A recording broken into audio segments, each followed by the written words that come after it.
세월이 빨라서 벌써 한 해를 마무리하는 12월의 끝자락에 서 있습니다. 이제 이틀만 지나면 2024년도를 영원히 과거 속에 묻어두고 2025년 새해를 맞이해야 합니다. 묵은 해를 뒤로하고 새해를 맞이한다고 하는 것은 누구를 막론하고 나이를 한 살씩 더 먹는다는 얘기고, 죽음의 문을 향해 한 걸음 더 성큼 다가섰다는 뜻이기도 합니다. 그만큼 짧아진 인생을 살아야 하는 것이죠. 나는 한 30년쯤 더 살겠구나 하고 생각했던 사람은 이제 29년 남았습니다. 아멘을 안 해도 관계없습니다. 나는 한 10년쯤 더 살겠구나 하고 생각했던 사람은 이제 9년밖에 남지 않았습니다. 그러고 보면 인생이 별것 아닙니다. 우리의 연수가 70이요 강건하면 80이라고 성경은 말씀하고 있는데 이것도 얼마나 빨리 지나갑니까? 어린 시절에는 세월이 왜 이렇게 안 가나 했지만은 성인이 되면서부터는 세월이 쏜살같이 달려가는데 도무지 잡을 수가 없습니다. 어떤 사람이 성인이 되면 자기 나이 2배의 속도로 세월이 달려간다고 하더라고요. 예를 들어서 20세 때는 세월이 시속 40km로 달려가고 50세가 되면 2배로 빨리 가니까 세월이 시속 100km로 달려가고 70세가 되면 시속 140km로 달린다는 얘기입니다.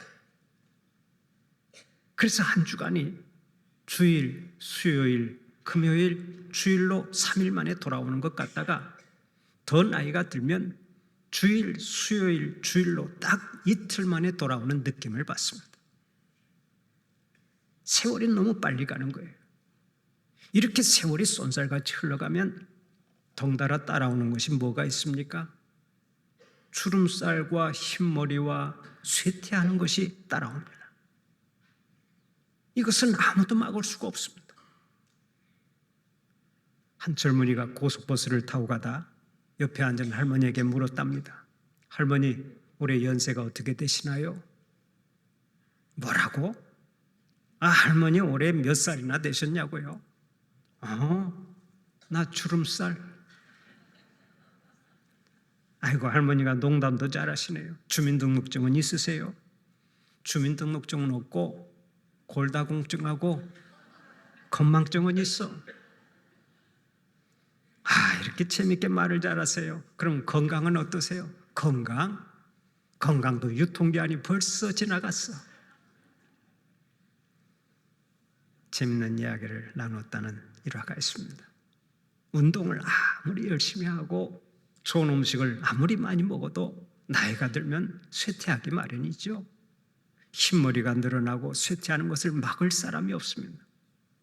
그러다가 하나님께서 부르시면 이제 우리는 하나님 앞에 가서 인생 결산을 해야 합니다.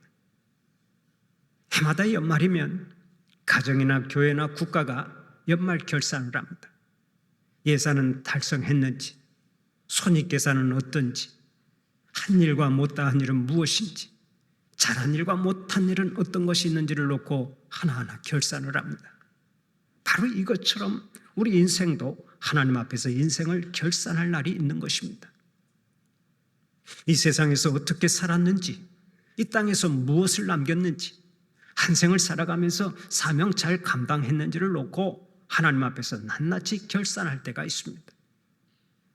그 결산은 곧 하나님 앞에서 심판받는다는 것을 의미하지요. 불신자도 심판을 받고 예수 믿는 사람들도 심판을 받습니다.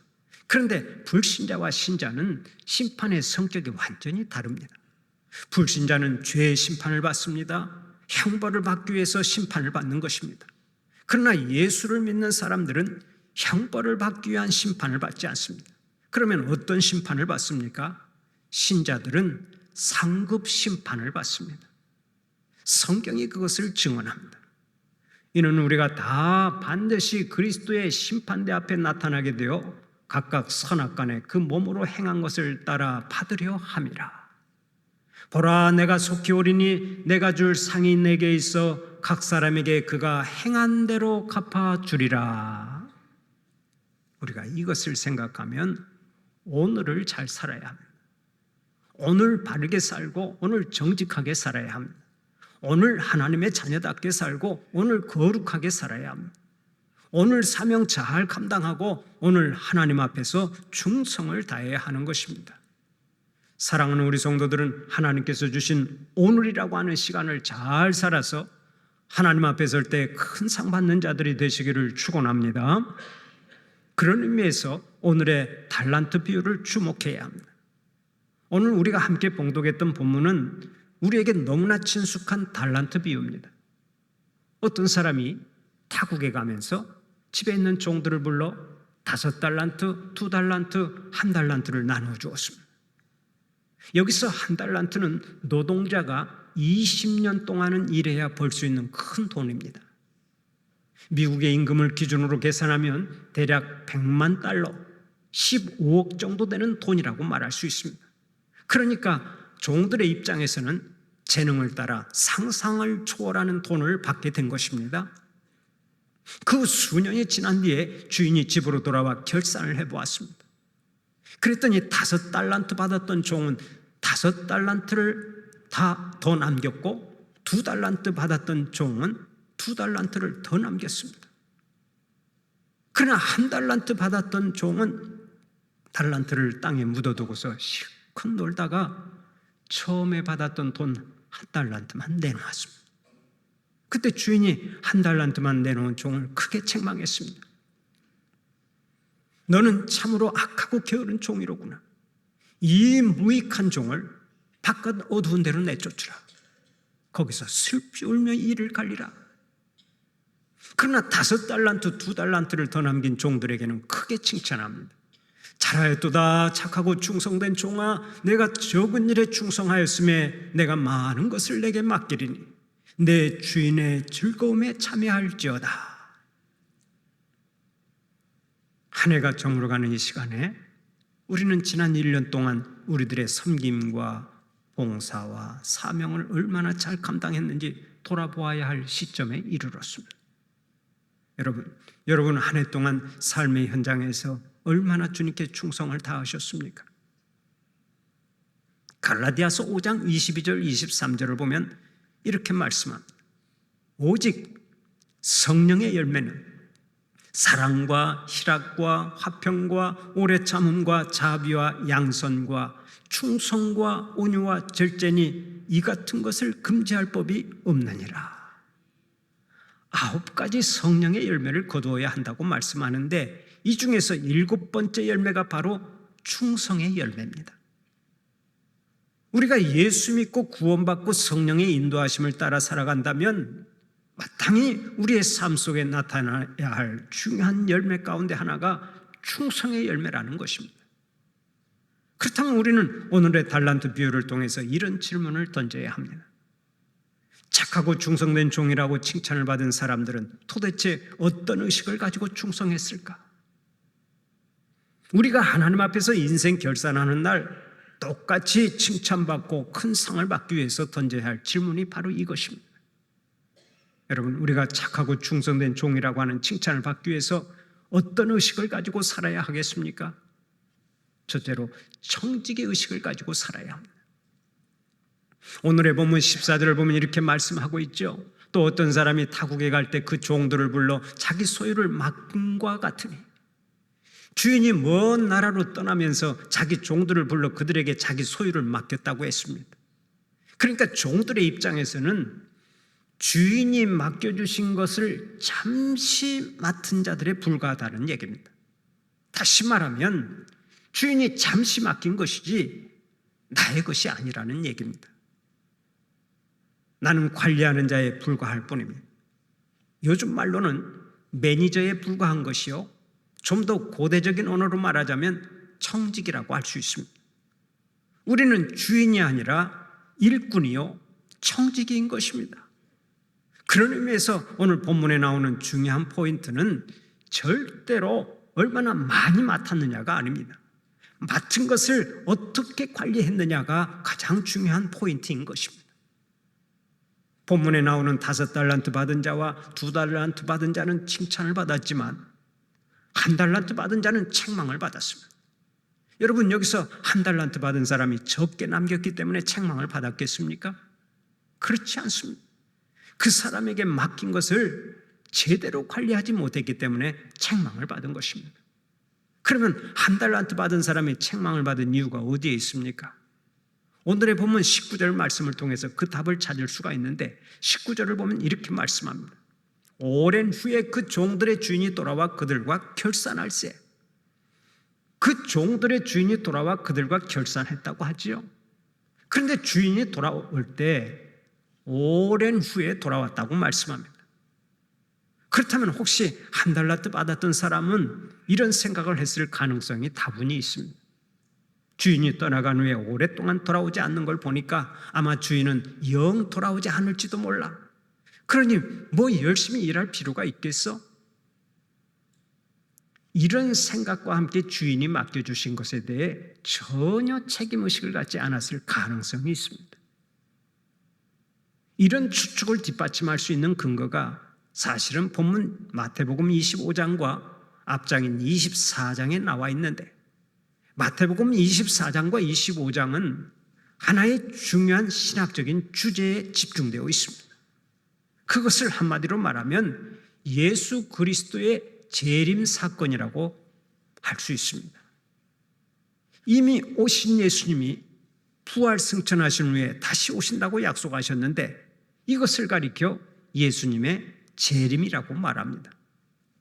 우리가 아는 대로 예수님의 성탄은 첫 번째 오심이라 하여서 초림, first coming이라고 부르고, 다시 오시는 것은 두 번째 오심이라고 해서 재림, second coming이라고 부릅니다.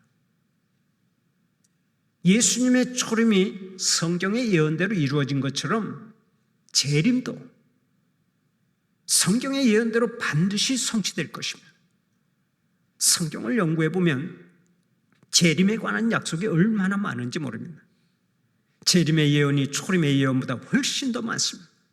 재림의 예언이 구약에 1800번 나오고 신약에 300번 나오는데, 이것은 초림의 예언보다 7배나 많은 수치여서 예수님의 재림은 아주 중요한 사건임을 다시 한번 확인시켜 주는 것입니다.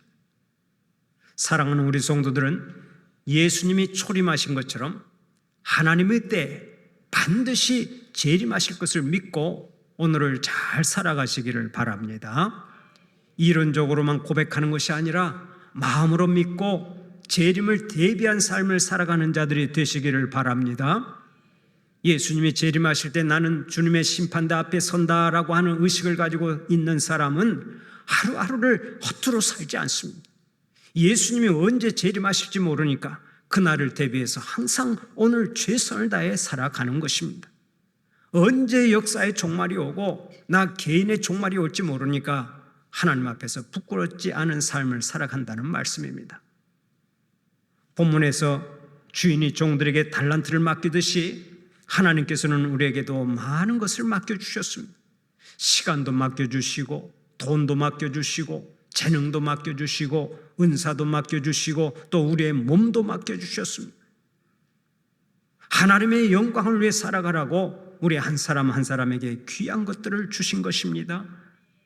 그렇다면 우리가 얼마나 많은 시간을 갖고 있느냐가 중요한 것이 아니라 맡겨주신 시간을 어떻게 사용하고 있느냐 하는 것이 중요하겠죠. 내가 가진 돈이 얼마나 많으냐 하는 것이 중요한 것이 아니라 나에게 맡겨진 돈을 가지고 어떻게 살았느냐 하는 것이 중요하겠죠. 내가 얼마나 많은 재능과 달란트를 갖고 있느냐 하는 것이 중요한 것이 아닙니다. 좋은 달란트와 탁월한 재능을 갖고서 어떻게 살았느냐 하는 것이 중요한 것입니다. 왜 그렇습니까?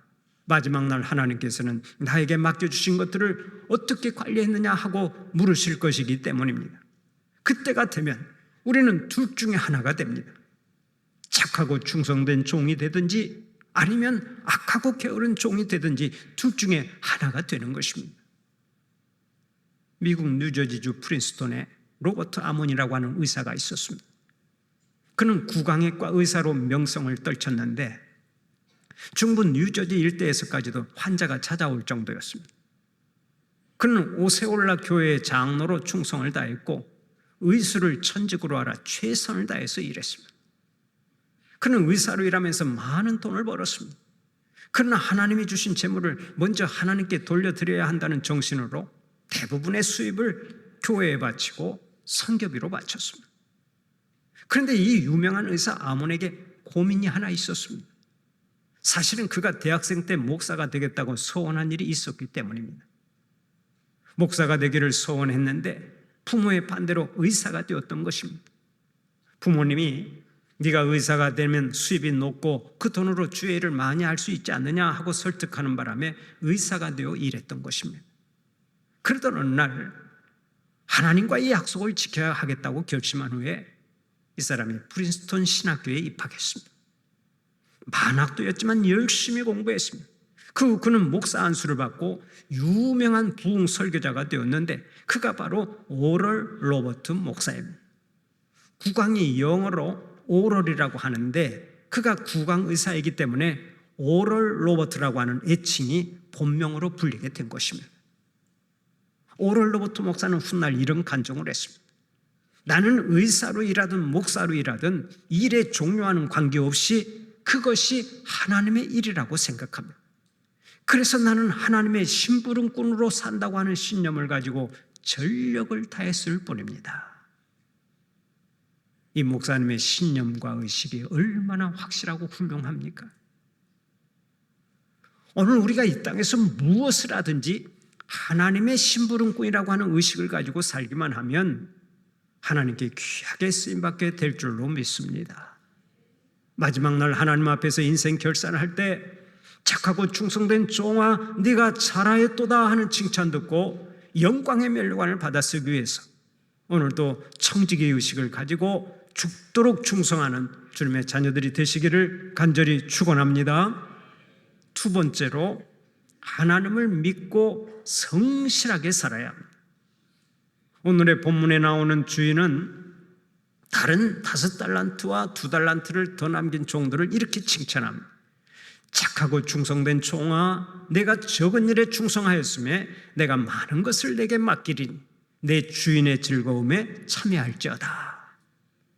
착하고 충성된 종아 내가 적은 일에 충성하였도다 하고 칭찬하고 있죠. 여기서 충성이라고 하는 말이 2번 나오는데 이 단어가 헬라어로는 피스토스이고 영어로는 faithful로 번역되어 있습니다. 그러니까 충성이라고 하는 말은 신뢰할 만한, 믿을 만한이라는 의미를 가지고 있습니다. 한마디로 말하면 믿음직스럽다는 얘기인데 믿음직스럽다고 하는 칭찬은 꼭 그 사람의 성실성을 칭찬하는 것입니다. 다른 사람에게 보여주기 위해서 일하는 척하거나 요령을 부리는 사람들이 많은데 이 종들은 그렇지 않다는 거예요. 2명의 종들은 신실하신 주인을 믿고 끝까지 성실하게 일했습니다. 바로 이것 때문에 착하고 충성된 종아 네가 잘하였도다 하고 칭찬을 받은 것입니다. 마찬가지입니다. 우리들도 하나님의 신실하심을 확실히 믿고 성실하게 일할 때 하나님께서 우리를 칭찬해 주실 줄 믿으시기 바랍니다. 우리가 사는 세상은 사람을 믿지 못하는 세상입니다. 그렇기 때문에 세상은 더욱더 성실한 사람을 찾습니다. 그러면 우리가 어떻게 해야 성실한 사람이 될 수 있습니까? 우리들의 성실의 문제는 크리스찬인 내가 성실한 사람이 되자 하는 결단으로부터 시작되는 것이 아닙니다. 우리 성도들에게 있어서는 먼저 우리 하나님이 성실하신 하나님이라고 고백하는 데서부터 시작되는 것입니다. 온 우주 만물을 창조하시고 친히 다스리시는 하나님, 오늘 또 우리에게 한량없는 은혜를 내려주시는 성실하신 하나님이 나의 하나님이십니다 하고 고백할 때 내가 하나님을 닮아서 성실하게 살아갈 수 있는 것입니다. 신명기 32장 4절을 보면 모세가 이렇게 하나님을 찬양합니다. 그는 반석이시니 그가 하신 일이 완전하고 그의 모든 길이 정의롭고 진실하고 거짓이 없으신 하나님이시니 공의로우시고 바르시도다. 진실하시고 공의로우시고 성실하신 하나님을 찬양하고 있죠. 하나님은 성실하시다. 그 성실하신 하나님은 역사와 우주를 성실하게 다스리고 계신다. 그분 하나님께서 나에게 사명을 주셨다. 이러한 고백과 찬양이 있는 사람들이 항상 성실하게 살아가고 하나님께 귀하게 쓰임받는 것입니다. 선지자 엘리사는 본래 소를 몰면서 농사를 짓는 사람이었습니다. 아무도 알아주지 않는 시골 농부였습니다. 그러나 그는 일터에서 열심히 일하다가 하나님께 부름을 받았습니다. 베드로는 그물을 내리다가 사람 낚는 업으로 부름을 받았고, 누가복음과 사도행전을 쓴 누가 역시 사람들을 치료하는 일에 최선을 다하다가 주님의 제자로 부름받았습니다. 이렇게 하나님께 쓰임받은 사람들은 모두가 다 일터에서 부름을 받았습니다. 하나님의 위대한 종 다윗도 마찬가지입니다. 여러분, 다윗이 부름받고 왕으로 세움을 받을 때 그가 어디에 있었습니까? 다윗은 들판에 있었습니다. 다른 형제들은 사무엘이 이스라엘의 왕을 선택하러 온다는 소문을 듣고서 제일 좋은 옷을 입고 기다렸지만 다윗은 들판에서 양을 치며 자기 일에 최선을 다했습니다. 하나님은 이렇게 자기 일에 최선을 다하고 성실했던 다윗을 택하신 거예요. 맡겨진 일에 충성하고 최선을 다할 때 하나님께서 복 주시고 왕으로 세워주시고 크게 쓰셨다는 말씀입니다. 어떤 일이든 하나님께서 맡겨주신 일이라면 우리 성도들은 최선을 다하시기를 바랍니다. 작은 일이라도 충성을 다하시기를 바랍니다. 우리가 성실하게 일할 때 하나님께서는 우리를 귀하게 쓰시는 것입니다. 제가 좋아하고 존경하는 대통령이 있습니다. 그분이 바로 미국의 대통령을 역임한 전 지미 카터 대통령입니다. 카터 대통령이 정치가로서는 인정받지 못한 대통령이었을지 모릅니다. 그러나 세월이 흐를수록 지미 카터는 더 존경받고 전 세계 사람들의 가슴속에 깊은 감동을 주고 있습니다. 여러분, 카터 대통령의 삶이 퇴임 이후에 더 빛나고 감동으로 다가오는 이유가 어디에 있는 줄 아십니까? 한 기자가 카터의 퇴임 후의 삶을 추적하면서 이런 기사를 쓴 적이 있습니다. 백악관이 목표가 아니었던 유일한 대통령이 있다면 바로 카터 대통령이라고 말하고 싶다. 여러분, 우리나라 정치하는 사람들의 최고의 목표가 무엇이겠습니까? 두말할 것도 없이 용산이겠죠. 과거에는 청와대였지만은 지금은 용산으로 바뀌었습니다. 미국도 마찬가지입니다.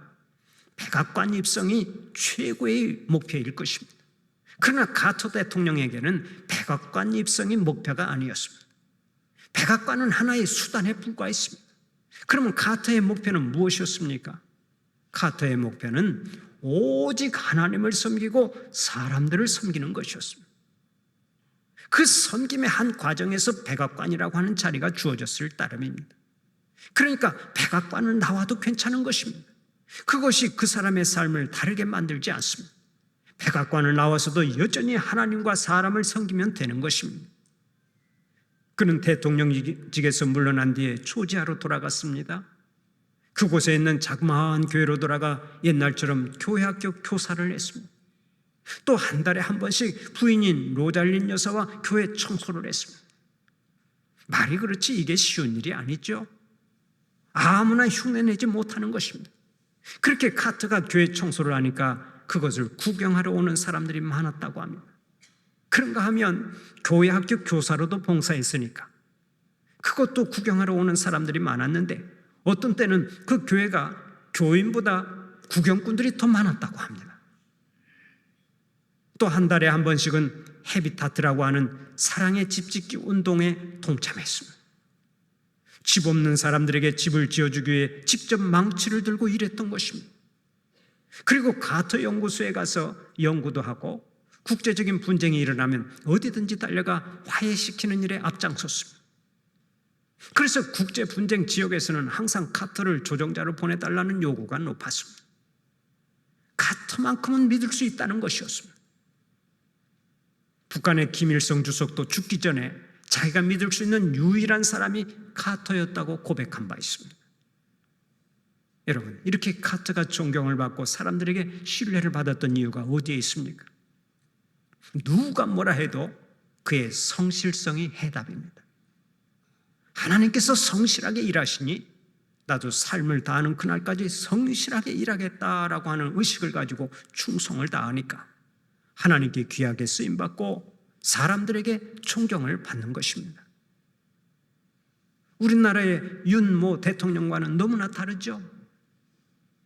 출근도 하지 않으면서 대통령의 빈 관용차를 집무실로 보내는 가짜 출근이 많았다고 하지요. 대통령이 타지도 않은 빈 관용차를 움직이게 하면서 국민들을 속이고 경호원과 경찰들에게는 계속 피해를 주었으니 얼마나 한심한 일입니까? 성실과는 거리가 먼 대통령입니다. 잊지 마십시오. 어느 분야에서든 성실하게 사는 사람이 존경받고 인정을 받는 것입니다. 물론 우리가 사는 세상이 그리 녹록하지가 않습니다. 인생살이가 평탄하지만은 않습니다. 때로 생각지도 않은 환란이 찾아오고 인생의 비바람이 불어닥칠 때가 있습니다. 오늘의 대한민국처럼 나라가 혼돈과 불안에 휩싸이기도 합니다.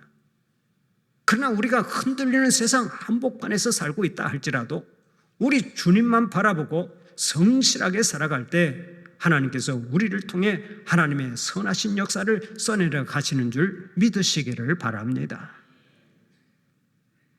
얼마 전 백상예술대상 TV 부문 대상을 수상한 탤런트 김혜자 씨가 수상 소감을 밝혔는데 그 소감이 참으로 감동적이어서 소개합니다.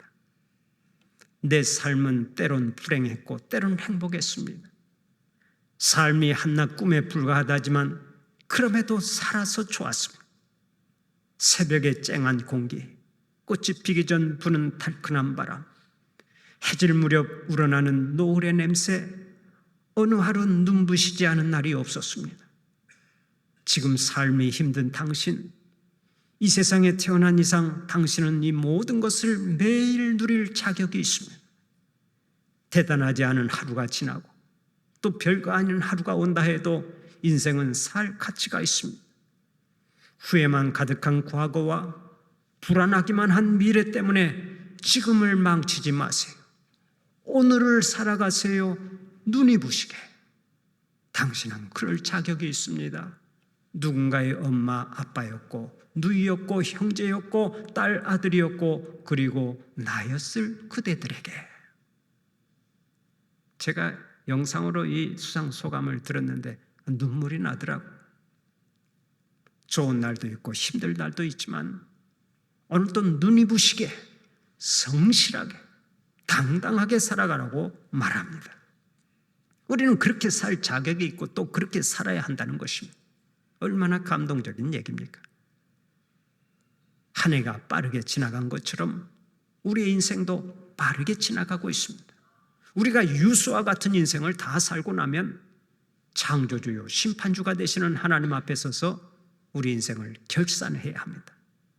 사랑하는 우리 성도들은 언제나 정직의 의식을 가지고 하루하루 성실하게 살아가면서 하나님의 뜻을 이루어드리고 마지막 날 하나님 앞에 설 때 영광의 면류관, 승리의 면류관, 의의 면류관을 받아 쓰는 믿음의 주역들이 되시기를 간절히 축원합니다.